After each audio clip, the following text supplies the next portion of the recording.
Hello students, welcome to the first video in the video series of maths lectures of CBSE class 10 chapters.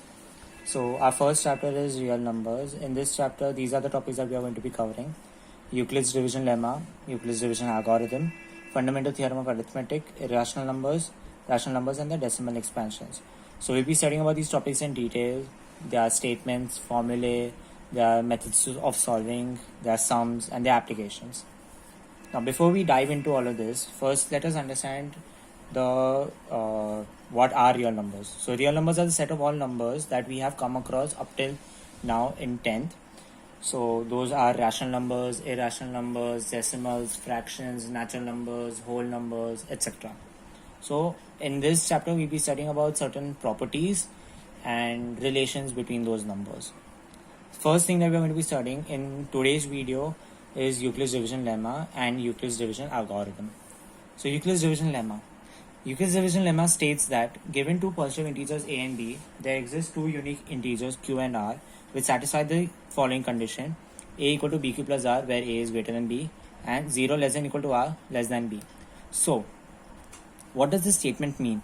That if I have two integers, positive integers a and b, then there will be two unique integers q and r. That means the pair of integers for q and r are going to be different for each and every a and b. So that is the meaning of this statement. So that means if a and b changes, q and r is also going to change. And this formula you can see is the formula for dividend is equal to divisor into quotient plus remainder, where q is the quotient and r is the remainder. And we know that as the dividend and the divisor changes, a quotient and remainder is going to change. So that is the statement of Euclid's division lemma. Now, what is the application of Euclid's division lemma? It is the Euclid's division algorithm. So the Euclid's division algorithm is derived from the Euclid's division lemma, and it is used for computing the HCF, or the highest common factor of two numbers. Now, before we get into the finding out the HCF, we need to understand what is HCF. So HCF stands for highest common factor, and it means if I have two numbers, then HCF is the biggest number that divides both those numbers completely and gives me a remainder of 0. For example, if I have two numbers, for example 4 and 10, so the factors of 4 are 1, 2 and 4. Factors of 10 are 1, 2, 5 and 10. So if I look at the factors of both these numbers, the biggest number that divides both of them to give me a remainder 0 is 2. Thus, the factors, the highest common factor, or the HCF of 4 and 10 is 2. So that is one method that we have seen in previous classes as to how to calculate the HCF. In this standard, we are going to be finding out the HCF using Euclid's division algorithm, which is also known as the long division method. So how do we solve using long division method? Suppose I have two integers a and b, where a is greater than b. I will be dividing a by b to get a quotient and a remainder. Then I will carry forward the divisor into the dividend, and my remainder will become the divisor. And this entire procedure I will continue till the time I get the remainder 0.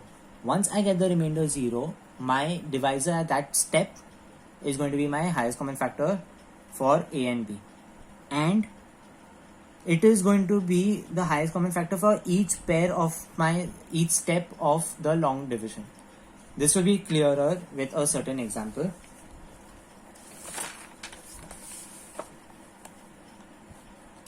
So our question is: use Euclid's division lemma or algorithm to calculate the HCF of 4052 and 12576. Now we know that a has to be greater than b. So a is 12576, b is 4052. I divide 12576 by 4052. 4052 into 3 gives me 12156. Subtracting that gives me 420. As per what we said, the remainder becomes the divisor and the divisor becomes the dividend. 420. So I'll be now dividing 4052 by 420. 420 into 9 gives me 3780. Subtracting gives me 272. 272 is remainder. 272 becomes the divisor, and 420, the divisor, becomes the dividend. 272 into 1 gives me 272. Remainder 148. Remainder becomes divisor. 272 divisor becomes dividend. 148 into 1, 148. 272 minus 148 is 124. 124 is the remainder. It becomes the divisor. 148 was the divisor, becomes the dividend. 124 into 1 is 124. Subtract both of them gives me 24. 24 and 124, which was the divisor, becomes the dividend. 24 remainder becomes the divisor. 24 5s are 124 remainder. Remainder turns into divisor. The previous divisor becomes the dividend. 4 6 are 24. 24 minus 24 0. Now I've got my remainder as 0. As soon as I get my remainder 0, I stop, and the dividend at that step is the divisor at that step is 4. So 4 is my highest common factor, and 4 is going to be the highest common factor of each pair of dividend and divisor. So 4 is going to be the HCF of 4, 24, 24, 124, 124, 148, 148, 272, 272, 420, 420, 4052, 4052, 12576. 4 is the HCF of each and every step. So suppose after this, if somebody asks you what is the divisor, what is the HCF of 148 and 272, it will be 4. Okay.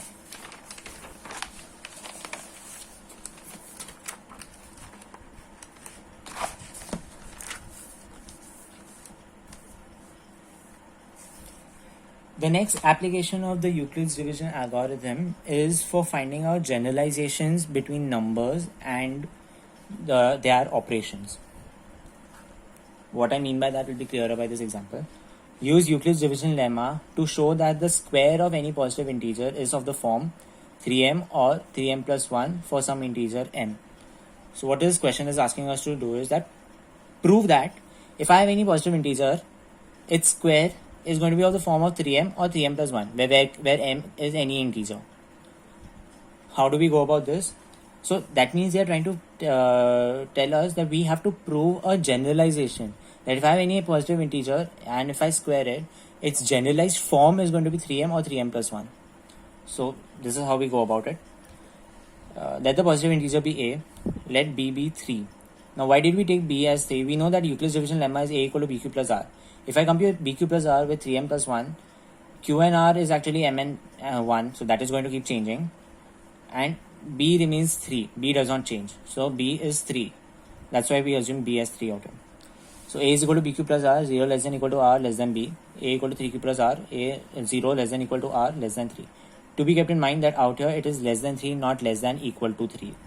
So r is going to be 0, 1, 2 because r belongs to the set of real numbers only. So 0, 1 and 2. So now for each of these values of r, we are going to be checking the value of a and a square because they have asked us for the square.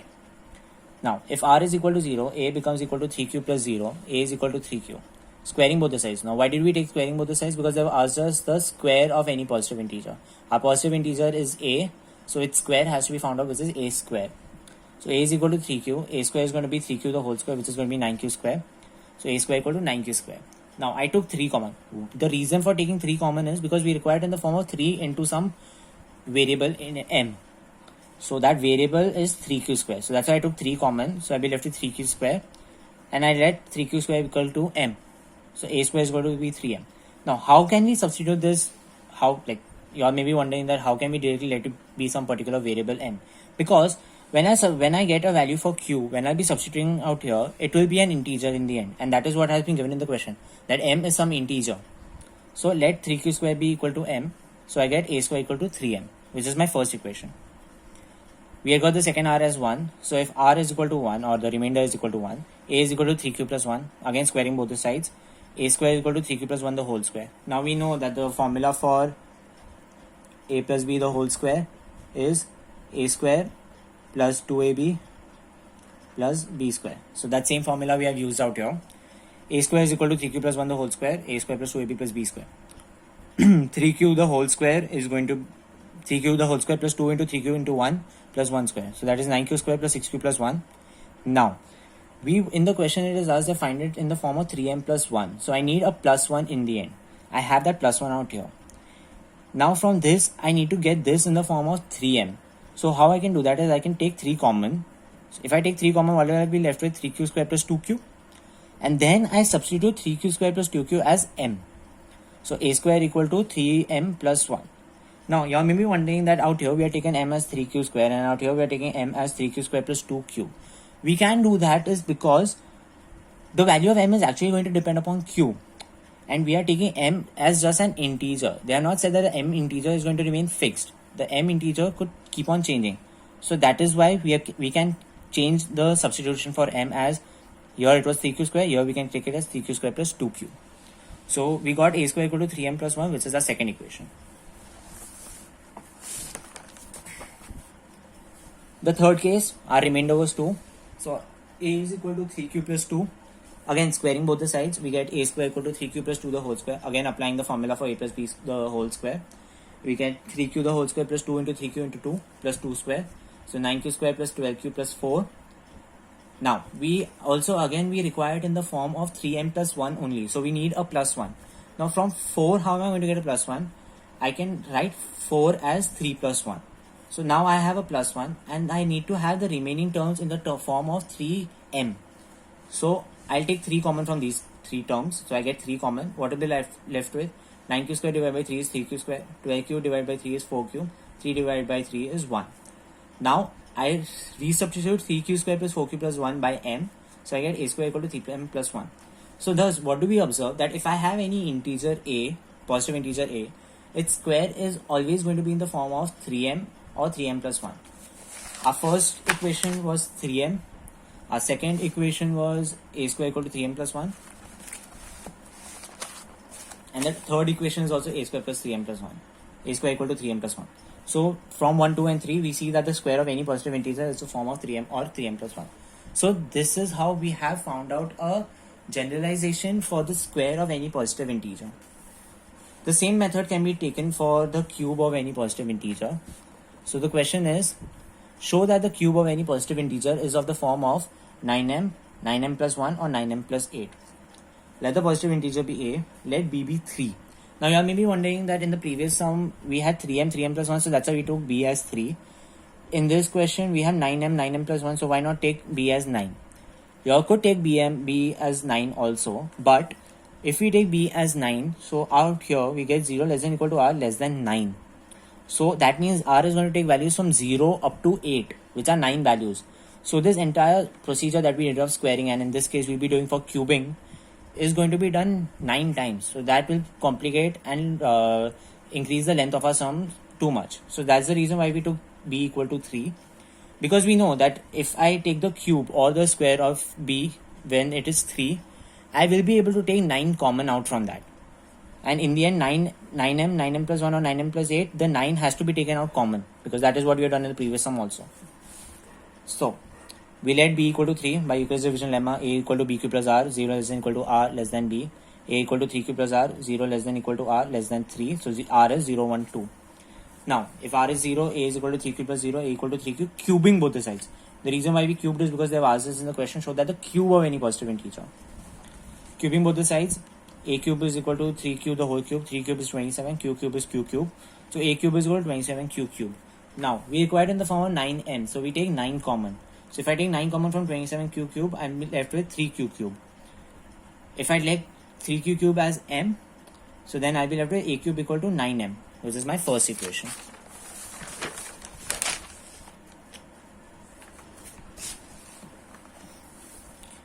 The same procedure is going to repeat for the remaining remainders. So if r is equal to 1, a equal to 3q plus 1, cubing both the sides, a cube is equal to 3q plus 1 the whole cube. Now we know that a plus b the whole cube is a cube plus 3a square b plus 3ab square plus b cube. This is the formula for a plus b the whole cube. So out here a is 3q and b is 1. So applying that formula, we get a cube equal to 3q the whole cube plus 3 into 3q square into 1 plus 3 into 3q plus 1 cube. So I get 27q cube plus 27q square plus 9q plus 1. Now we require it in the form of 9m plus 1. So I let this 1 be like this only, and the remaining terms I take 9 common. So I'm left with 9 3s are 27, so 9 bracket 3q cube plus 3q square plus q. And I substitute this entire bracket as m to give me a cube equal to 9m plus 1, which is my second equation.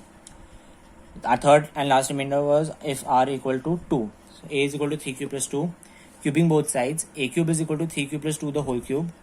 Again applying the formula of a plus b the whole cube.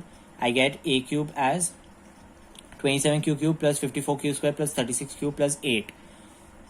Again, we required in the form of 9n plus 8 as per what is given in the question. So I let a be like this itself. I take 9 common out of these three terms. So I get 3q cube plus 6q square plus 4q in the bracket. Substituting this bracket as m, I get a cube equal to 9m plus 8.